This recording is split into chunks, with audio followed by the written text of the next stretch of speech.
सास जैसा पति।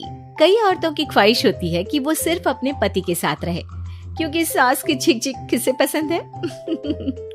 एकता की सास साथ नहीं रहती, सिर्फ पति और वो। लेकिन क्या है एकता की जिंदगी बिना सास के? देखिए। अरे एकता, क्या है? रोज लेट उठती हो, कभी तो वक्त पर उठा करो। हाँ, लेकिन उठना क्यों है वक्त पर? 8 बजे तो उठ जाती हूँ मैं। देखो एकता, ये नहीं चलेगा। सुबह 6 बजे उठा करो। खाने में थोड़ी वैरायटी बनाओ और घर को साफ सुथरा रखो ना। अरे, जो मुंह में आ रहा है बोले जा रहे हो। क्या मेरा घर गंदा रहता है? कितना साफ रखती हूँ। खाने में भी हमेशा मैंने अच्छी चीजें बनाई हैं। और फिर ये 6 बजे उठने की जिद क्यों? देखो, मैं नहीं जानता, बस 7 बजे तक घर के मंदिर में दिया जल जाना चाहिए। एकता बेचारी करती भी क्या, पति की बात माननी भी तो जरूरी होती है। एक दिन एकता सुबह पूजा करके पति को प्रसाद देने कमरे में जाती है, तो पति अपनी माँ से फोन पर बात कर रहा है। हाँ माँ, मैंने तो साफ बोल दिया, सुबह 6 बजे उठना है, नहा कर ही किचन में जाना है और 7 बजे तक मंदिर में दिया जल जाना चाहिए। आ रही होगी चाय लेकर। चलिए मैं रखता हूँ माँ, बाय। बेचारी एकता ने पति का ये रूप तो सोचा ही नहीं था। वो पति से कहती है, सुनिए, अब सारा काम हो चुका है घर पर, क्या करूं? मुझे कुछ देर के लिए मेरी सहेली सौम्या, उसके घर छोड़ दीजिए। अरे कैसी बात करती हो कि घर पर कुछ काम करने को नहीं है? होली आ रही है, बाजार से आलू ले आओ, पापड़ बनाओ, नमकीन बनाओ, दही बड़े बनाओ। सब कुछ आज ही बनाना है? अरे अब मन कर रहा है कि सहेली के घर जाऊं तो जाऊंगी ना मैं। आप नहीं ले जाएंगे तो कैब से चली जाऊंगी। अरे ये क्या बात होती है? चलो ले जाता हूँ तुम्हें, तैयार हो जाओ जल्दी से। कैब की धमकी तो ऐसे दे रही हो जैसे माँ ने दरवाजे में कैब खड़ी कर रखी हो विथ ड्राइवर। बढ़िया आई कैब वाली। हाय रे एकता की किस्मत। वो सोचती है कि सास साथ नहीं है, लेकिन पति के हाव भाव किसी अक्कड़ू सास से कम ही नहीं है। पति एकता को सहेली के घर छोड़कर कहता है, अच्छा सुनो, वक्त पर घर चली जाना और शाम को गर्मा गर्म पुलाव खाऊंगा मैं। बनाकर पहले ही मत रख देना, और हाँ, रायता भी बना लेना। हाँ जी हाँ, फिलहाल क्या मैं अंदर जा सकती हूँ? नाश्ता पेट भर करा दिया, दोपहर का खाना भी पैक कर दिया। पहले जो खाया है उसे तो पचा लो, दिन का खा लो, अभी से रात के खाने की चिंता में बाल न जल जाए कहीं। पति को एकता की बात पर गुस्सा तो बहुत आता है, लेकिन ऑफिस में देरी के कारण वो कुछ नहीं कहता। एकता सहेली के पास जाती है, जहाँ सास बहू बैठकर गप्पे लड़ा रही होती है। हाय सौम्या, नमस्ते आंटी जी। अरे वाह एकता बेटा, बड़े समय बाद देखी, कैसी हो? अच्छी हूँ आंटी जी, घर का सारा काम हो गया था, बोर हो रही थी, सोचा सौम्या से मिलती चलूं। हाँ बच्चों, तुम लोग बैठकर गप्पे लड़ाओ, मैं तुम लोगों के लिए नाश्ते पानी का इंतजाम करती हूँ। सास ये बोलकर किचन में चली जाती है। अरे एकता, कैसे आना हुआ? थोड़ी परेशान सी भी लग रही है, सब ठीक तो है ना? अरे यार, कहाँ ठीक हूँ, ना सोने मिलता है, ना अपने मन का कोई काम करने मिलता है। बस सुबह 6 बजे से किचन और रात के 12 बजे तक घर का काम। मेरी तो कमर ही टूट रही है। अरे क्यों मजाक कर रही है? तेरे तो मजे हैं, अकेली रहती है पति के साथ, न कोई सास न ससुर, न आस पड़ोस से मतलब। हम लोगों की सोच, जॉइंट फैमिली है, कितनी परेशानी होती है। अरे रहने देना, वो तो दिख रहा है कि कितनी परेशान है तू। सास किचन का काम कर रही है और तू सहेली से गप्पे। ऐसा कहाँ होता है यार। हाँ वैसे तू बोल तो सही रही है, सुबह थोड़ा सा भी लेट हो जाए ना उठने में तो मम्मी जी किचन संभाल लेती है।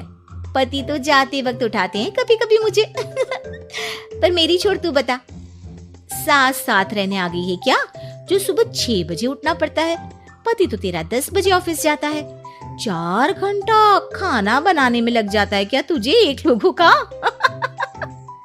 अरे रहने देना यार, मेरा तो पति ही सास से कम नहीं है। सारा दिन का ड्रामा, अरे बातें सुनाना, बोलियां बोलना, कोसना, क्या क्या नहीं आता है उसे।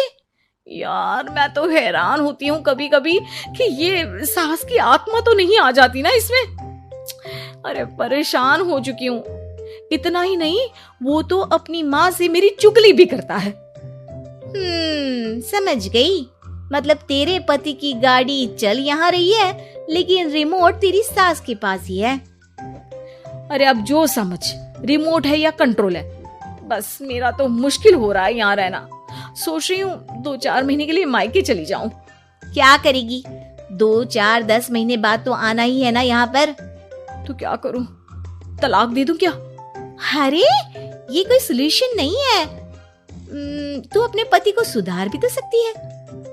कैसे सुधारूं?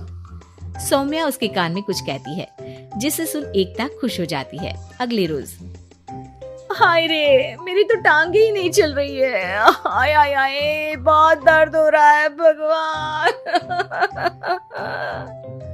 अरे क्या हुआ एकता? रुको, मैं माँ से पूछता हूँ। लेकिन पति जैसे ही माँ से बात करके एकता के पास आता है। क्या नौटंकी है ये? क्यों रो रही हो? अरे कोशिश करो ना उठने की। ये काम से बचने के लिए जो नाटक है ना, बंद कर दो, वरना माँ आ जाएगी यहाँ पर। एकता की तो मानो मन मुराद पूरी हो गई। अरे हाँ, तो बुला लो ना उन्हें, जल्दी से बुला लो। मैं 4-5 दिनों के लिए आराम करना चाहती हूँ। चल तो सकती नहीं हूँ, खाना पीना कैसे होगा? अब क्या था, सासू माँ आ जाती है एकता के घर। सासू माँ, मुझे ये हमेशा बताते हैं कि आप कितनी हार्ड वर्किंग है। बस अब अगले 15 दिनों तक मैं आपको देखूंगी और आपकी जैसी ही बनूंगी। ये बता रहे थे कि आप 5 बजे सुबह उठ जाती हैं और अरे बेटा, कुछ ज्यादा ही नहीं बता दिया तूने। अब नहीं माँ, मैं चाहता हूँ कि ये आपकी तरह तौर तरीके सीखे, जैसा आप मुझे बताती है ना। मैं तो हमेशा हॉस्टल में रहा, कभी देखा भी नहीं आपको, लेकिन मैं चाहता हूँ कि एकता पूरी आपकी कॉपी बने, घर गृहस्थी आप ही की तरह संभाले। हैं? तो अब माँ जी यही है, तो क्यों न कल से शुरू। लेकिन अगले दिन सास 9 बजे सोकर उठती है। बेचारा बेटा बाहर से खाना मंगा कर खाता है। शाम को घर आता है तो सारा घर बिखरा रहता है। अरे माँ, ये घर इतना बिखरा क्यों है? अरे वो बेटा, आज वक्त ही नहीं मिला किचन से। सुबह का नाश्ता, दिन का खाना, अब रात को तो मेरा मन ही नहीं है कुछ बनाने का, तो बाहर से ही ले आ, या दिन का जो खाना बचा है ना वही खा लेना। ओ माँ, इससे अच्छा तो एकता घर रखती है। भले ही आराम आराम से काम करती है, लेकिन आज तक मुझे बासी खाना नहीं खिलाया। खुद तो तुम 9 बजे उठी हो, वो तो फिर भी 8 बजे उठती थी। अरे बेटा, मेरे बस की नहीं है 8 बजे उठना। वो तो ना मैं झूठ बोल रही थी। मैं तो चली अपने घर। अरे कम से कम तेरे पापा मुझे सुबह की चाय खुद तो बना कर देते हैं ना। ना जी ना, मुझे नहीं रहना अपने बेटे के पास। ये बोलकर सासू माँ चली जाती है अपने घर और एकता की लाइफ फिर से सेट हो जाती है बहुत अच्छी तरह।